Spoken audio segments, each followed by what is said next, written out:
ওকে কিভাবে খাবার তুলে দিব? হে বিধাতা, আমাকে সাহায্য করো।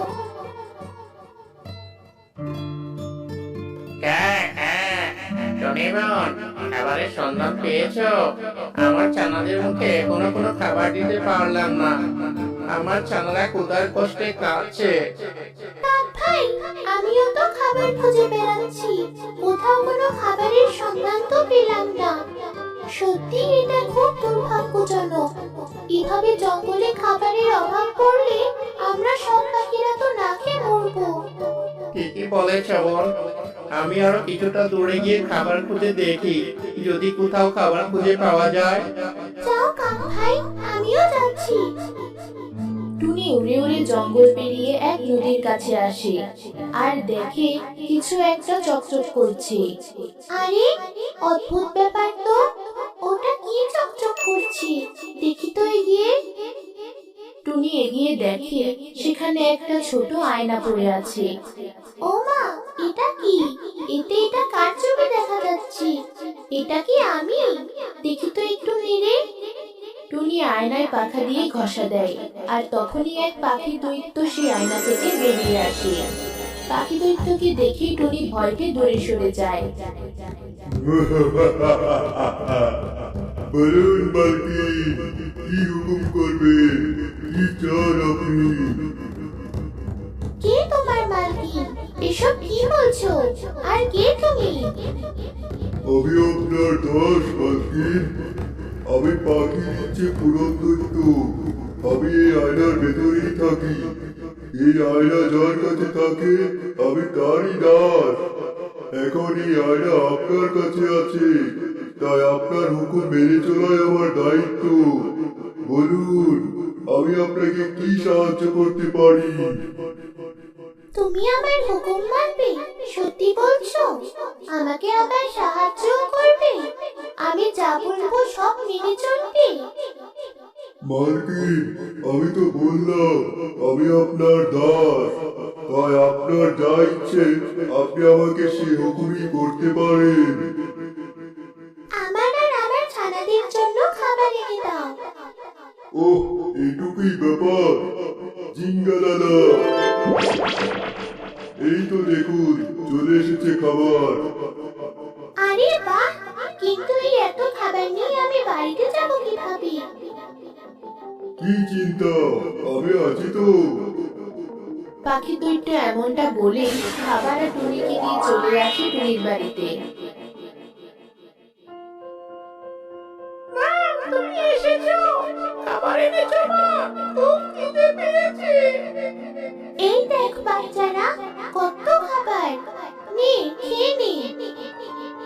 এবার আমাকে যাওয়ার অনুমতি দিন মালকিন। তবে যখন আপনি আমার প্রয়োজন বোধ করবেন আমাকে ডেকে নেবেন, আমি চলে আসবো। পাখি দৈত্য চলে যায়। পাখি দৈত্যের সাহায্যে টুনি আর টুনির ছানারা বেশ সুখেই ছিল। পাখি দৈত্য, আমার বাসাটা একদম ভাঙাচোরা। ঝড় বৃষ্টিতে এই বাসায় থাকতে আমার খুব কষ্ট হয়। আমাকে খুব সুন্দর একটা বড় বাড়ি বানিয়ে দিবে? এটা আবার কোনো ব্যাপার হলো মালকিন? এক্ষুনি দিচ্ছি। পাখি দৈত্য কথা বলেই দ্রুততার সাথে টুনিকে একটা বড় বাড়ি বানিয়ে দেয়। এদিকে জঙ্গলের বাকি পাখিদের খুব কষ্টে দিন কাটছিল। খাবার অভাবে তারা সবাই অসুস্থ হয়ে পড়ছিল। ও মা টুনি বোন, তোমার এত সুন্দর বাড়ি, আবার এত রকমের ফল খাচ্ছ, কোথা থেকে পেলে এত খাবার আর এত সুন্দর বাড়ি? সে আমার নিজের পরিশ্রমের ফল। তা বলো কি খবর? জঙ্গলের পাখিদের অবস্থা ভালো না, না খেয়ে থাকতে থাকতে সকলে অসুস্থ হয়ে যাচ্ছে। কাকের একটি ছানা তো ক্ষুধার জ্বালা সহ্য করতে না পেরে মারা গেল। বলছো কি? এটা তো খুব দুঃখজনক ব্যাপার। তবে ভেবো না, আজ থেকে আমি সকলকে খেতে দিব। খাওয়ার সময় সকলে আমার বাড়িতে চলে আসবে। জানোই তো, আমার বাড়িতে অনেক জায়গা, তাই সবাই বসে খেতে পারবে। টুনির কথা শুনে পায়রা খুব খুশি হয় আর এই খবর গিয়ে সব পাখিকে জানায়। পাখিরা টুনির এই মহৎ কাজের ব্যাপার জেনে খুব খুশি হয়।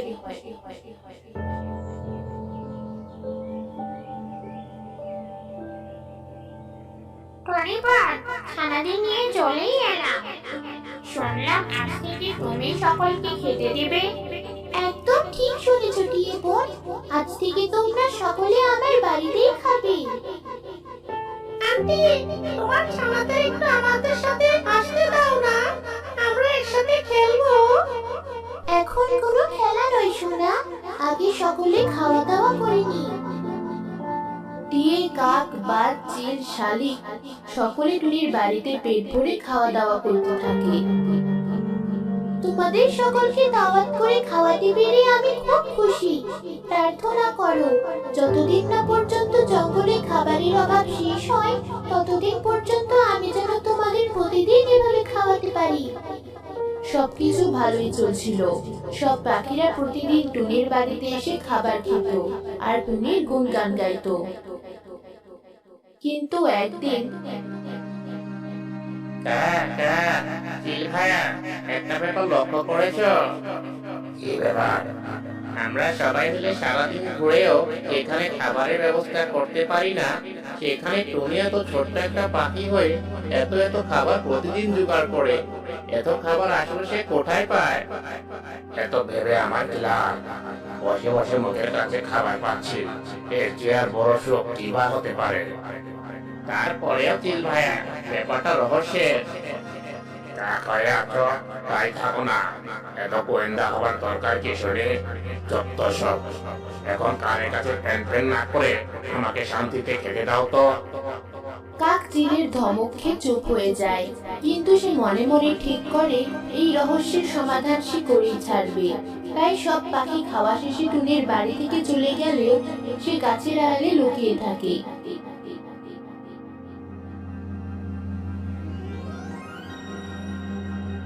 আজ আমি দেখেই ছাড়বো টুনি আসলে এত খাবার কোথায় পায়।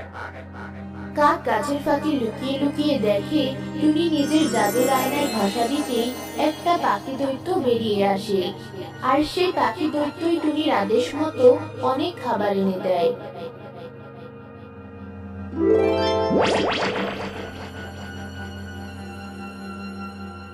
ও আচ্ছা, টুনির মহত্বের তাহলে এই রহস্য। এই জন্যই সকলে টুনিকে ধন্যি ধন্যি করছে। কোনো ব্যাপার না, এই আয়না আমার হবে। তখন আমি সবাইকে খাওয়াবো আর সবাই আমার গুণগান গাইবে। আমি হব এই জঙ্গলের রাজা। কাক নিজের পরিকল্পনা মতো চুপি চুপি টুনির বাড়ি থেকে সে জাদু আয়না চুরি করে নেয়। সে আয়না নিয়ে নিজের বাড়িতে আসে।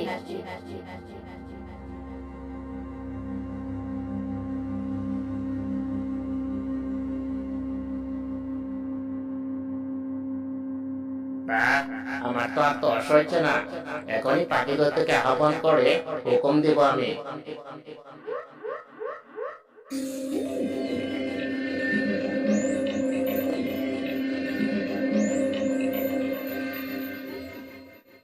কি ব্যাপার, আমাকে মালিক বলে গণিস করছো না কেন?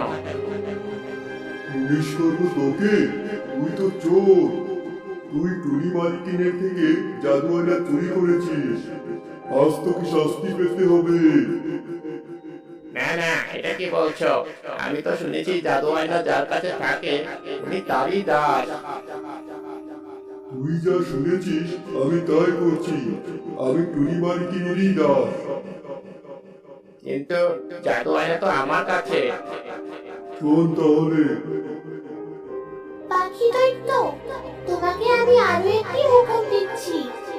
আমার থেকে অনেকেই জাদু আয়না চুরি করে নিয়ে যেতে চাইবে, হয়তো কেউ চুরিও করবে। তখন কিন্তু তুমি তার কথা শুনবে না, তুমি আমার দাস হয়েই থাকবে এবং জাদু আয়না সহ আমার কাছে ফিরে আসবে। আর এটা আমার হুকুম। আপনি খুব চালাক মালকিন। আপনার এই আদেশের জন্য জাদু আয়না অন্য কারো কাছে থাকলেও আমি আপনার দাস হয়েই থাকবো। ওই ছোট্ট চুনি এতই চালাক? পাখি দৈত্য, আমাকে মাফ করে দাও তুমি। চুরি করেছো, শাস্তি তো পাবে।